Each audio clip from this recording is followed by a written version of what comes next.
Hi, and welcome to another narration, presented by yours truly, Cryptids Roost. Be sure to check out the blooper reel at the end of the video, which is then followed by the end screen, where you will find more videos listed. So grab your coffee, sit back and enjoy the show. And don't forget, where fear is, happiness is not. My town believed in a Valentine's Day monster. This awesome story is written by 02321.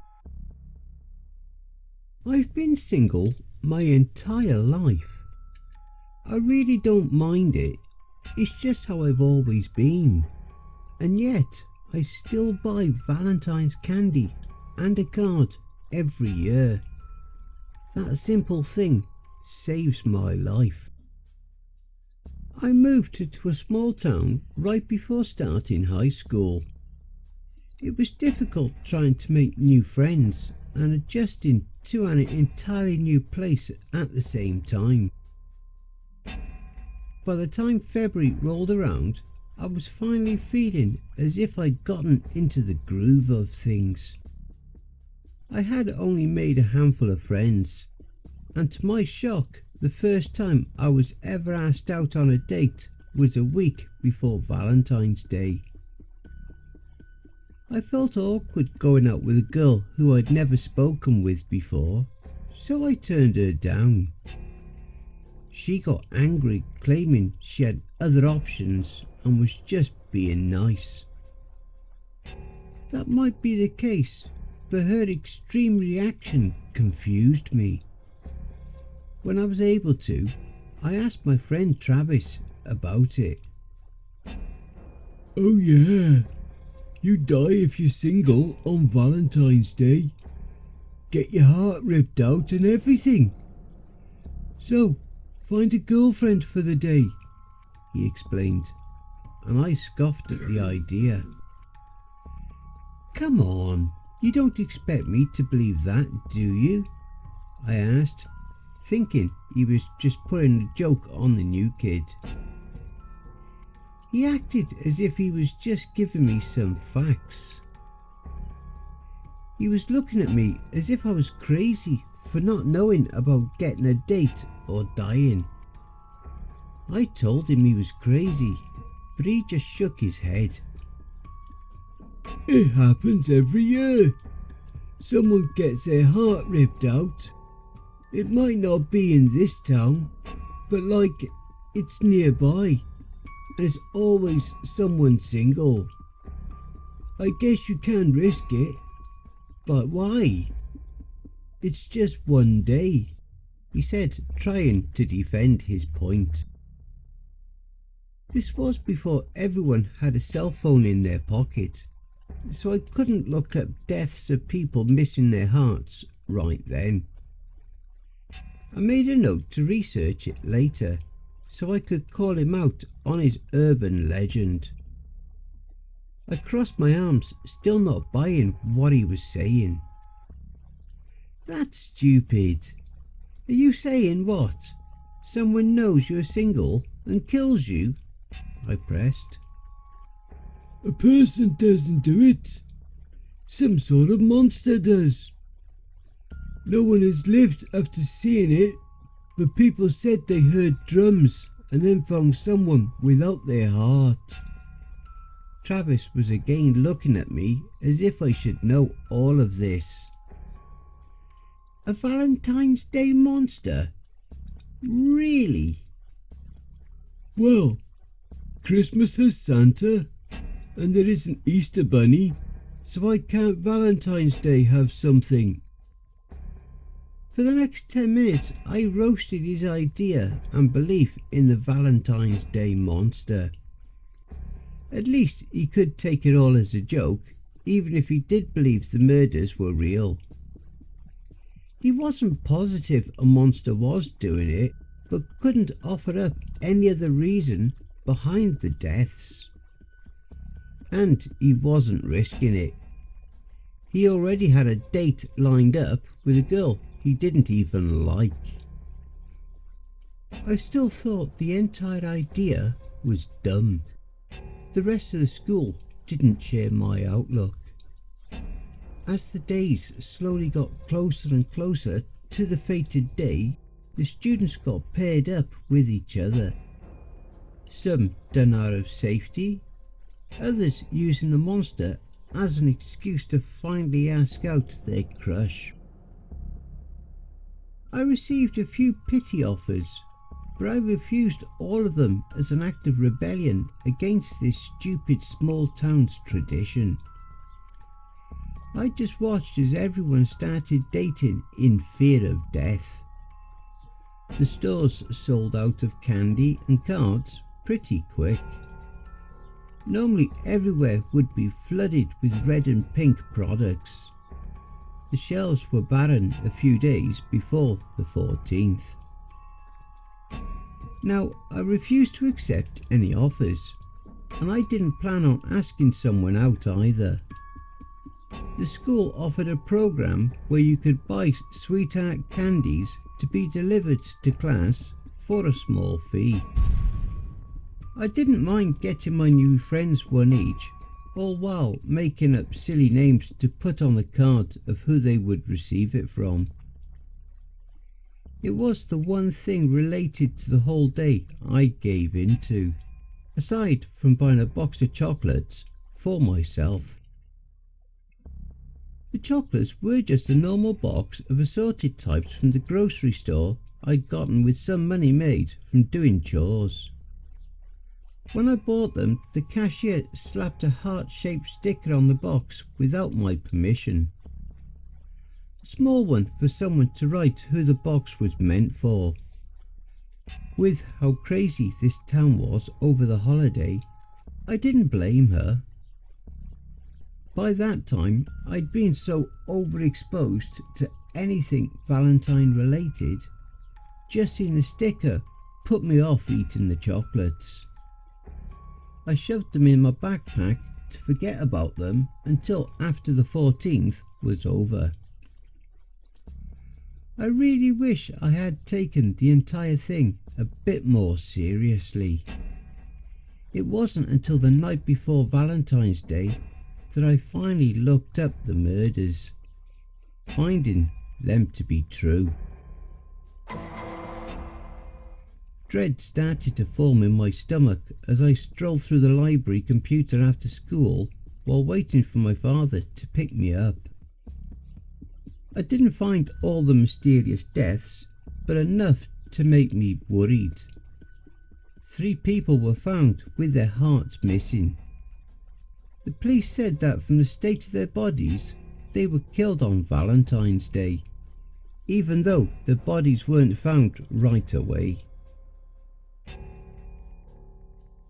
An entire town was warning me about this, and yet I still sat in shock after finding out it was true. My father finally got me from school, but told me I needed to walk home the next day. I sat in the car, silently debating on what to do. He just chalked up my distressed state as normal teenage behaviour.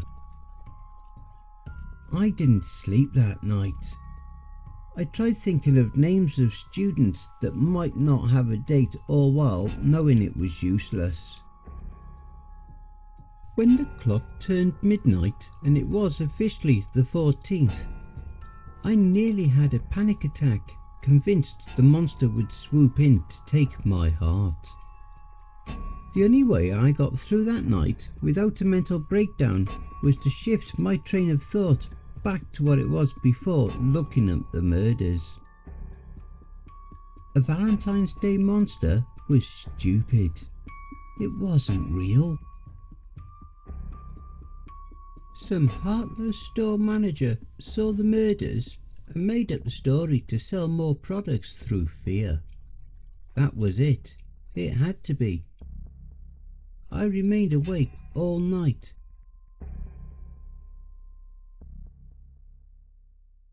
In the morning, my mother noticed how I looked and offered to let me stay home. I refused, secretly hoping I could find a date if I went to school. The place was abuzz with new couples and gift exchanges. As I walked down the hallway, a few students looked at me with pity in their eyes. Most knew my single stance and how I would be the monster's top choice, if it was real. No one went near me that day if they could help it. My few new friends awkwardly tried to find reasons to rush off if I tried talking to them. All of them having temporary new girlfriends gave them a good enough reason to be left out. My candy heart prank wasn't funny. Some thought it was, but I couldn't find humour in anything that day. Instead, I spent it looking over my shoulder, expecting to hear drums at any second. The final bell rang, and Travis was brave enough to walk over to me for a chat. I think he thought this was going to be our last conversation.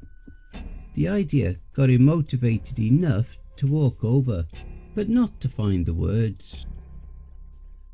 "Do you, want to come over? I'm going out today, but maybe we can hang out beforehand. There's a really good show and..." He trailed off, feeling awkward. "It's fine. I'll just chill at home. My parents are going out and won't be home until after dinner, so I'll have the entire place to myself." "That never happens. They finally think I'm old enough to be trusted to be left alone," I explained, determined to still not believe in this nonsense, even though I was terrified. Travis nodded, looking pale. He wasn't brave enough to press me on hanging out. After all, he was certain I was going to die that night. He didn't want to be around to see it. "I'll talk to you tomorrow," I said, and gave him a shaky wave. He gave one back and started to hurry over to his new girlfriend. When you're a teenager, everything is a big deal. As I walked away from school towards home, I felt like I was walking towards my own death. The sky was overcast. It made me feel even more gloomy. I kept mocking myself for my mood as I walked along the neighbourhoods that had become familiar to me over the past few months. Finding a small rock, I started to kick it as I walked, trying to take my mind off the fear in my chest. A car started to drive along behind me with such loud music I could hear it thumping through the air. I watched it cruise by, a bit annoyed over the sound. If you're going to blast music, at least play something good and not something that just thudded.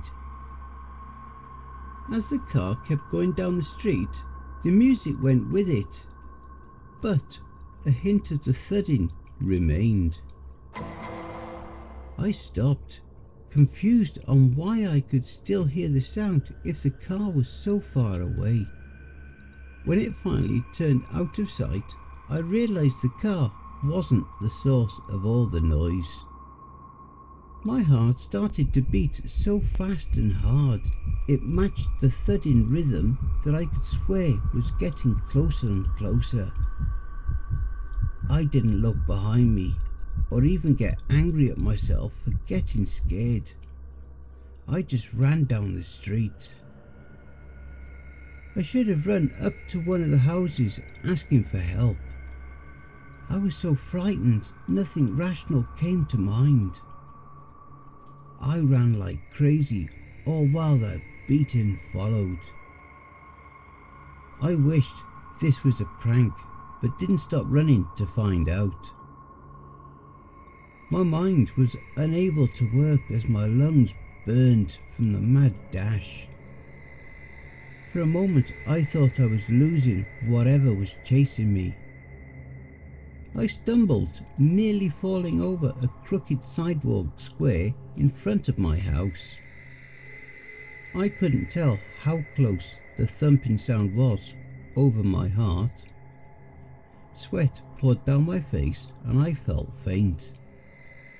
I slammed into my front door, banging on it before I remembered my parents were out. I nearly screamed in frustration. The door was locked and my keys were buried under my books inside my backpack. That thudding sound was all I heard. It was so close it rumbled in my chest. My hand shook as I fumbled to get the zipper open. I was scared to death and couldn't keep my eyes open. Squeezing them shut, I felt around in my bag for my key. My hand brushed against it when a puff of wind came across my face. I smelled something sweet, and then the wind came again. To my horror, my mind clued into the fact it wasn't the wind, but something breathing on my face. It was too late. Even if I got my key, I couldn't unlock the door before whatever brought the heart thumping sound took my heart too. I refused to open my eyes to see the monster I now knew to be real. I love the sound of your heart. It's a shame it's alone. Let me add it to the others. The voice that spoke wasn't some prank. It was twisted and beyond anything a human could make.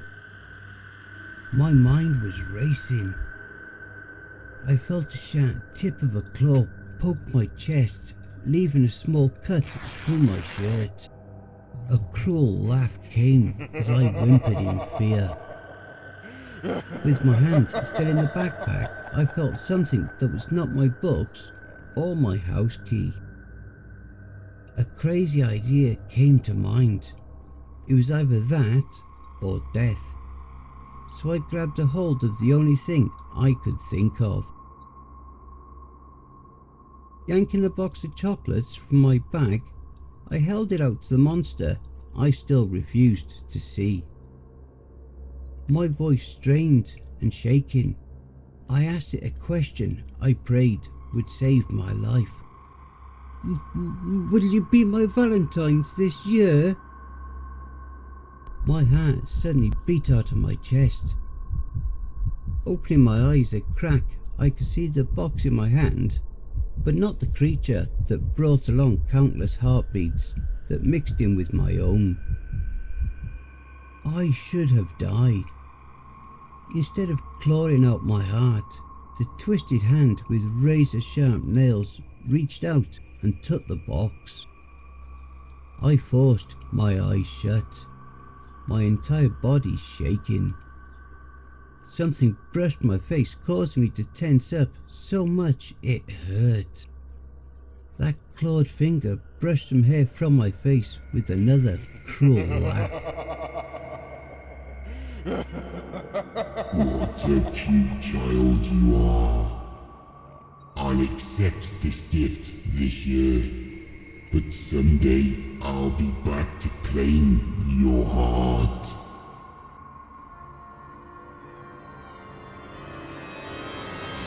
I bit down on my tongue, trying not to scream at that horrible voice. With one final laugh that rattled my bones, the thudding stopped. It took me forever before I gathered up the courage to open my eyes.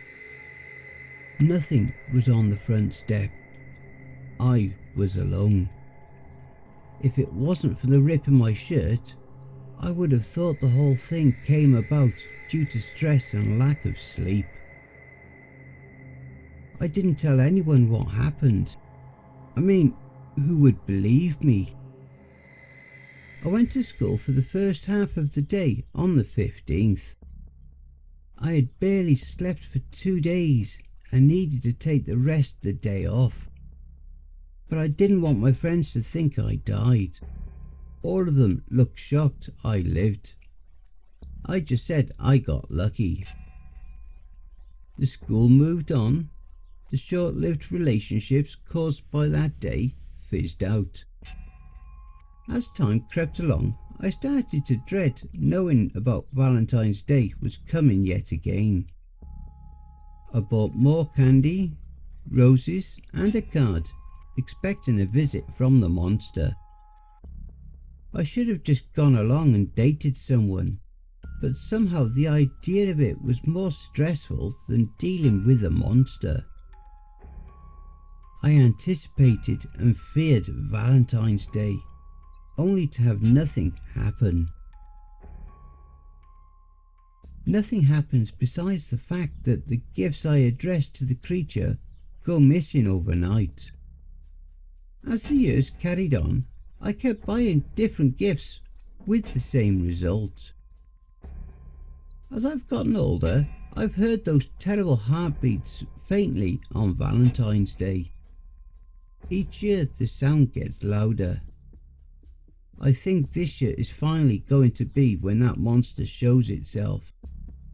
Again, just asking someone out may save my life. But I think if the monster shows up, I'll ask it the same question yet again. But this time, I will keep my eyes open.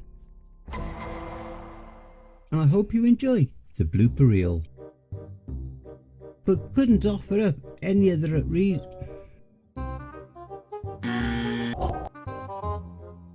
I still thought the entire idea... Fucking phone alarm.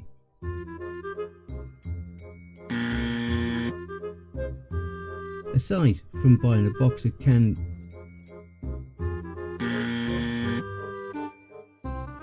With how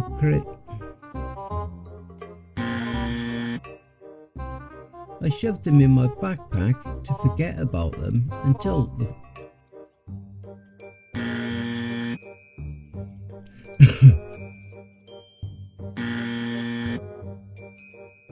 My father finally got me from school and told me I needed...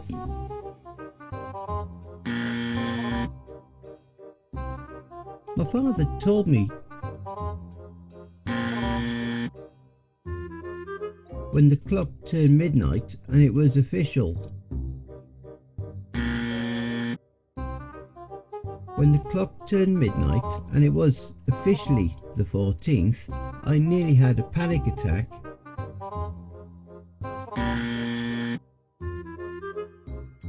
All of them having temporary new friends gave them a good enough reason to be left out.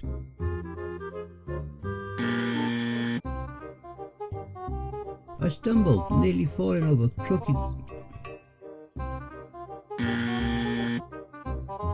But I think if the monster does show up, I'll ask her...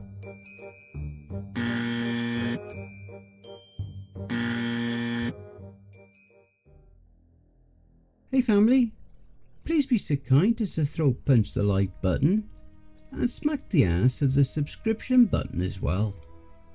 And remember to chokehold that notification bell and then select all. That way you'll receive all notifications each time I upload a new video.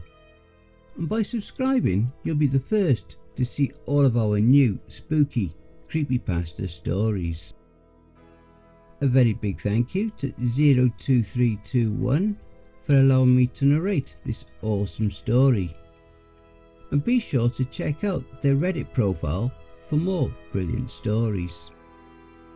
And why not hashtag Cryptids Roost in your comments. A quick thank you to all of my Cryptids Roost community family too.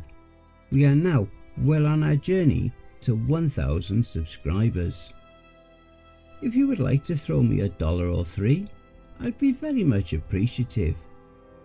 I do have PayPal, paypal.me/cryptidsroost. Alternatively, I have an account at buymeacoffee.com. You don't even need to register on either site to donate. I have a subreddit if you have a story you've written that you would like me to narrate for you. You can also follow us. All my socials are contained within the Linktree link below. And don't forget to check out the end screen, see above. That will also list some more videos in my back catalogue. All the links are below. Take care everyone, and I hope you all have a wonderful and peaceful night. And don't forget, where fear is, happiness is. Ha ha ha ha ha ha.